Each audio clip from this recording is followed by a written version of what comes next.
নির্বাচন অবাধ, সুষ্ঠু, নিরপেক্ষ ও শান্তিপূর্ণ করতে সরকার সর্বোচ্চ প্রস্তুতি গ্রহণ করেছে।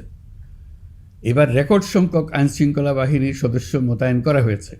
পাশাপাশি ম্যাজিস্ট্রেসি ক্ষমতাসম্পন্ন সশস্ত্র বাহিনীর সদস্যদেরও ব্যাপকভাবে দায়িত্বে রাখা হয়েছে, যাতে যে কোনো ধরনের বিশৃঙ্খলা বা সহিংসতা দ্রুত ও কঠোরভাবে প্রতিহত করা যায়।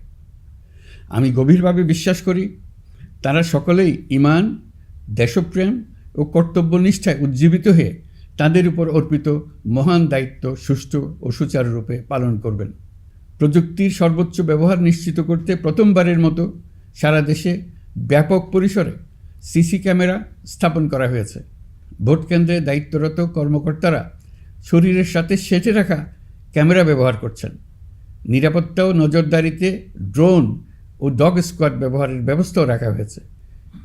এসব ব্যবস্থার একমাত্র লক্ষ্য ভোটাররা যেন নির্ভয়ে, নিশ্চিন্তে ও সম্মানের সঙ্গে তাদের ভোটাধিকার প্রয়োগ করতে পারেন।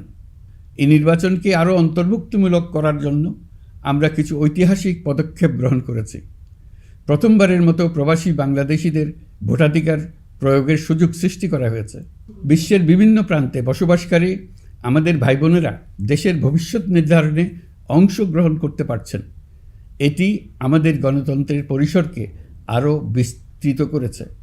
আমাদের এই নতুন অভিজ্ঞতা অন্যান্য দেশে প্রচলনের জন্য ইতিমধ্যে কয়েকটি দেশ আগ্রহ প্রকাশ করেছে এবং আমাদের অভিজ্ঞতার প্রতিটি ধাপ তারা পর্যবেক্ষণ করছে। একই সঙ্গে দেশে অবস্থানরত সরকারি কাজে নিয়োজিত ব্যক্তি, আইনশৃঙ্খলা বাহিনীর সদস্য এবং আইনি হেফাজতে বা কারাগারে থাকা যোগ্য নাগরিকদের জন্য পোস্টাল ব্যালটের মাধ্যমে ভোট প্রদানের সুযোগ দেওয়া হয়েছে। এটি প্রমাণ করে রাষ্ট্র কাউকে বাদ দিয়ে নয়, সবাইকে সঙ্গে নিয়েই এগোতে চায়। ভোটাধিকার কারো দয়া নয়, এটা আমাদের সংবিধান প্রদত্ত মৌলিক অধিকার। এই অধিকার প্রয়োগের মাধ্যমেই আমরা ঠিক করি আমাদের ভবিষ্যৎ কোন পথে যাবে। একটি অবাধ ও সুষ্ঠু অংশগ্রহণমূলক নির্বাচন নিশ্চিত করা শুধু সরকারের দায়িত্ব নয়, এটি রাষ্ট্রের প্রতিটি নাগরিকের দায়িত্ব।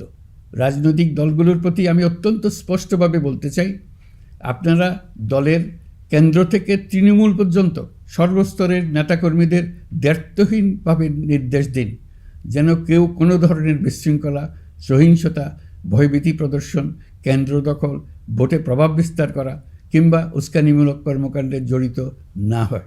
কেউ যেন সোশ্যাল মিডিয়াতে বা অন্য কোনোভাবে গুজব না ছড়ায়। রাষ্ট্র কোনোভাবেই এই ধরনের আচরণ